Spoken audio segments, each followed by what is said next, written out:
வணக்கம் தலைமைகளே. இன்றைக்கு ஜூலை மாதம் 9ஆம் தேதி வியாழக்கிழமை.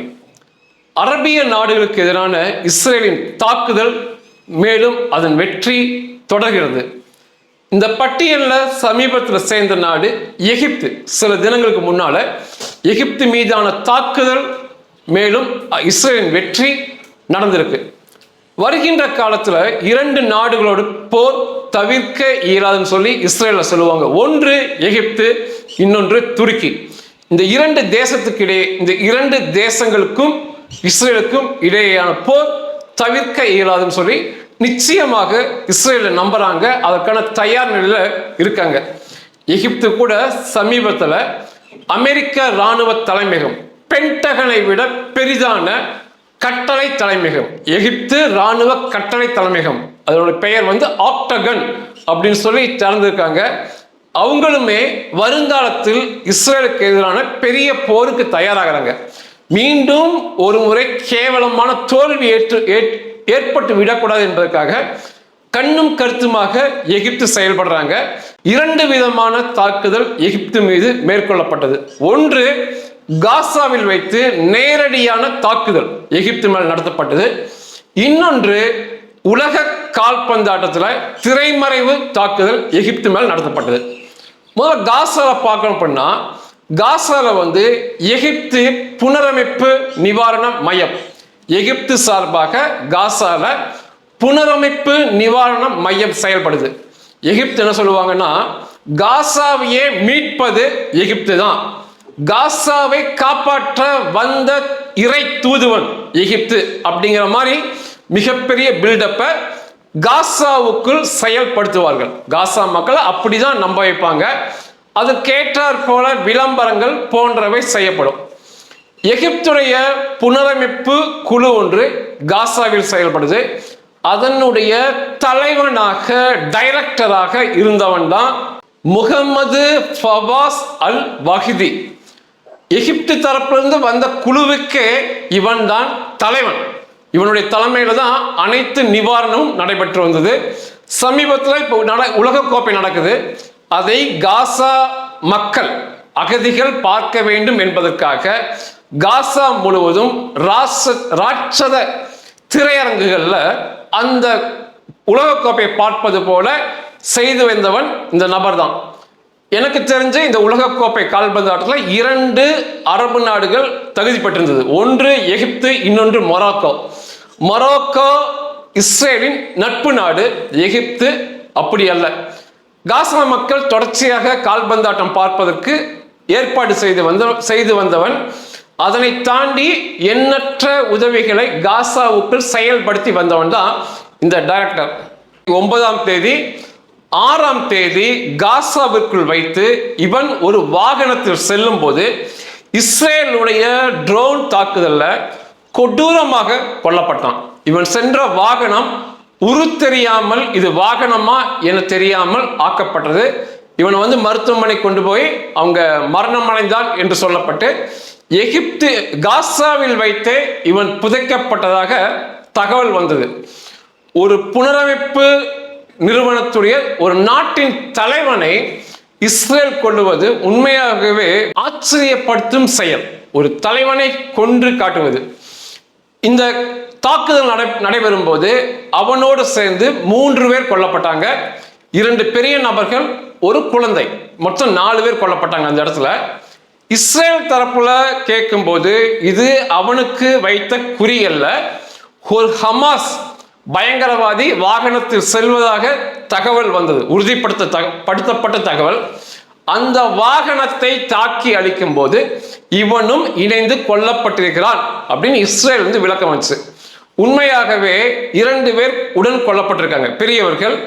அதுல ஒருவன் ஹமாஸ் பயங்கரவாதி தான். அதை தாண்டி இந்த நபர், இந்த டைரக்டர் அவனுக்கு கொடுத்த வாகனத்திலோ அல்லது அவன் வாகனம் செல்லும் நேரத்திலோ செல்லாமல் ஒரு சாதாரண காசா நபரின் வாகனத்தில் ஏறி சென்றது ஊர்ஜிதம் ஆயிருக்கு. இப்ப அவனுக்கு குறி வைக்காட்டிலுமே இப்படி ஹமாஸ் பயங்கரவாதிகளோடு இணைந்து செல்வது மிகப்பெரிய தவறு. எப்பொழுதுமே இந்த காசா பயங்கரவாதிகள், காசா மக்கள், ஹமாஸ், எகிப்து இதை போன்ற ஆட்கள் எல்லாமே ஒண்ணுதான். இவனுக்கு எல்லாத்துக்குமே ஒரே ஒரு குறிக்கோள் தான் இருக்கும், இஸ்ரேல் இருக்கக்கூடாது என்ற சிந்தனையில தான் இவனுங்க செயல்படுவானுங்க. ஆனா இவ்வளவு துணிச்சலா இவ்வளவு பெரிய நபரை இஸ்ரேல் கொன்றிருப்பது மிகப்பெரிய செயல் தான். ஆனா எந்தவித மிகப்பெரிய எதிர்வினை எகிப்திலிருந்து இப்ப வரைக்கும் வரல. இவ்வளோ பெரிய ஆளை உலகம் பார்க்க கொன்று காட்டியிருக்காங்க, மிகப்பெரிய எதிர்வினை வரவில்லை. அதை தாண்டி ஏற்கனவே காசா அழிக்கப்பட்டு விட்டது, மண்மேடாக்கப்பட்டதுன்னு சொல்லி படிக்கிறோம். புனரமைப்பு இன்னும் காசாவை கட்டித்தர போறாங்கன்னு பேசிட்டு இருக்கோம். இன்றைக்கு காசாவில் மீதம் இருந்த கட்டிடங்கள் வெடிகுண்டுகள் மூலமாக தகர்க்கப்பட்ட வீடியோ ஒன்னு இருக்கு, பாருங்க.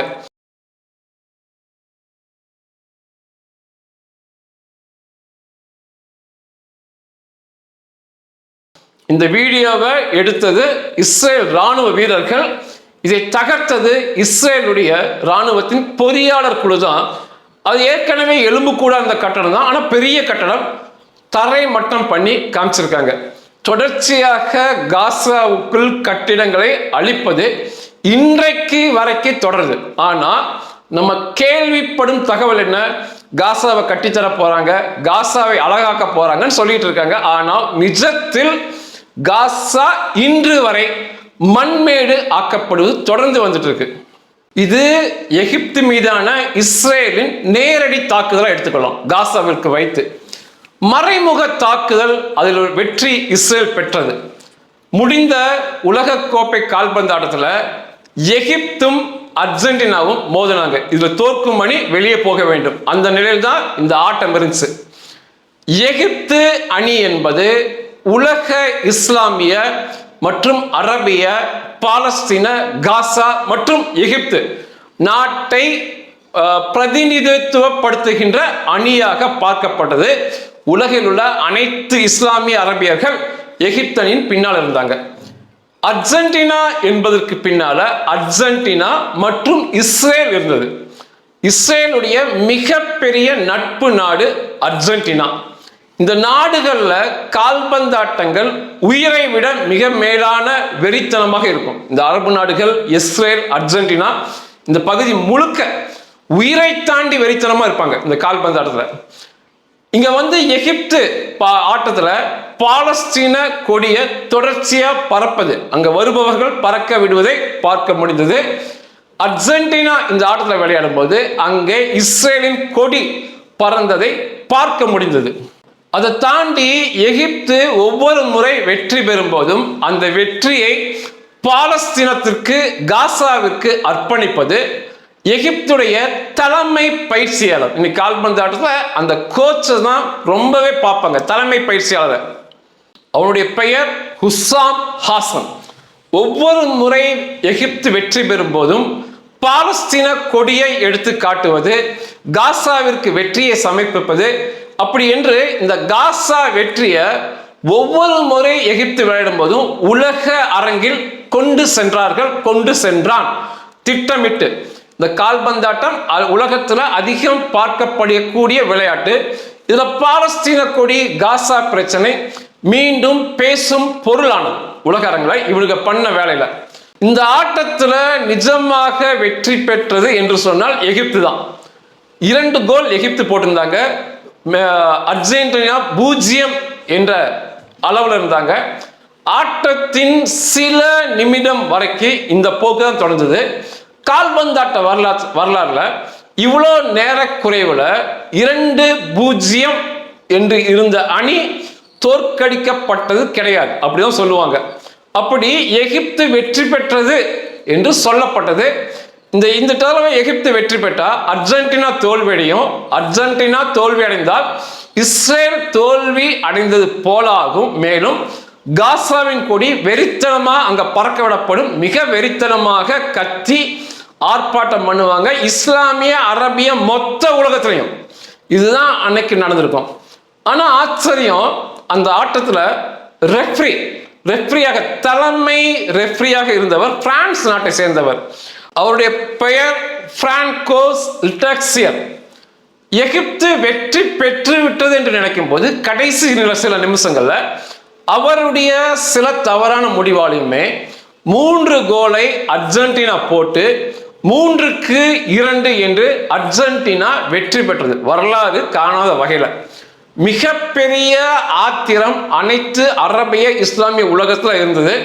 அங்க ஏதாவது சண்டை, சின்ன சண்டை ஏற்பட்டிருந்தாலும் மிகப்பெரிய கலவரமாக அது மாறி இருக்கும்.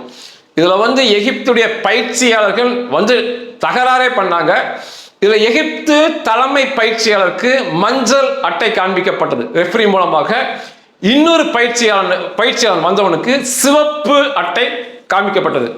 அந்த அளவுக்கு வன்முறையை நோக்கி தான் இந்த ஆட்டம் போச்சு. ஆனா இந்த ஆட்டத்துல அர்ஜென்டினா வெற்றி பெற்று விட்டது.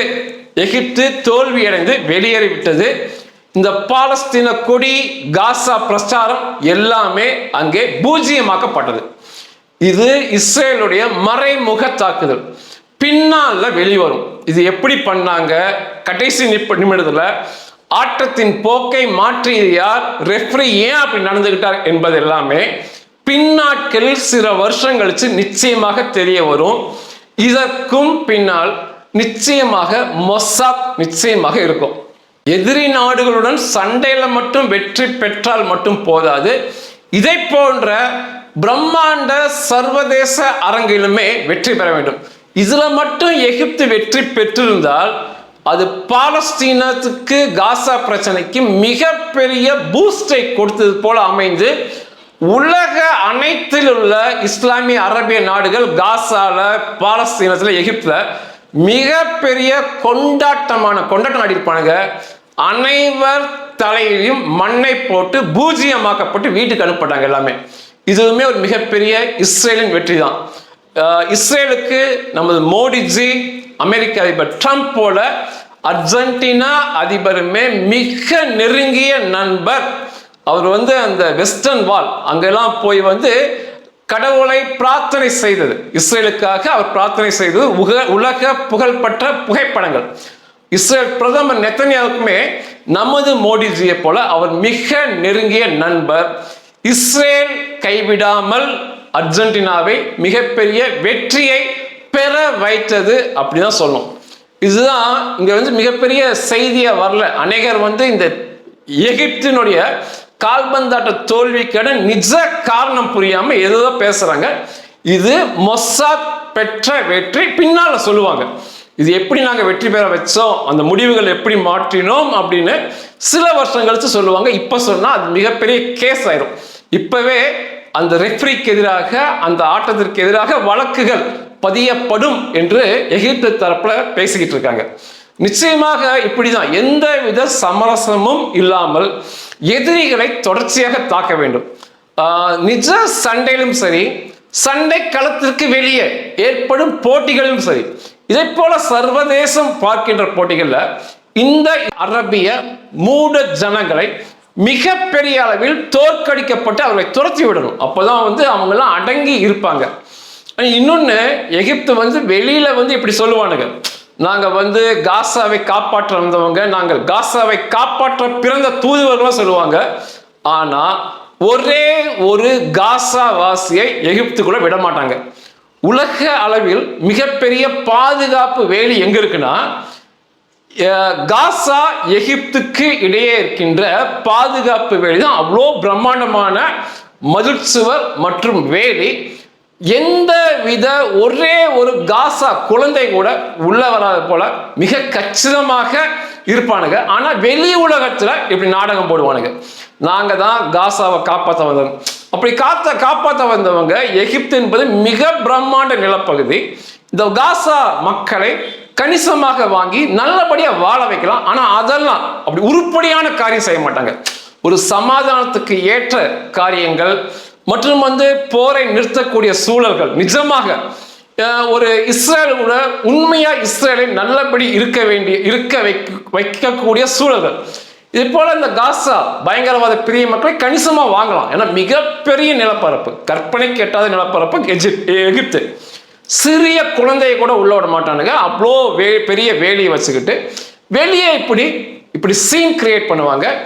அவர்களை எல்லாம் இஸ்ரேலை போல இப்படி நிஜத்திலும் கொள்வது, சண்டை களத்துக்கு வெளியேயும் கொள்வதுதான் மிக சரியானது.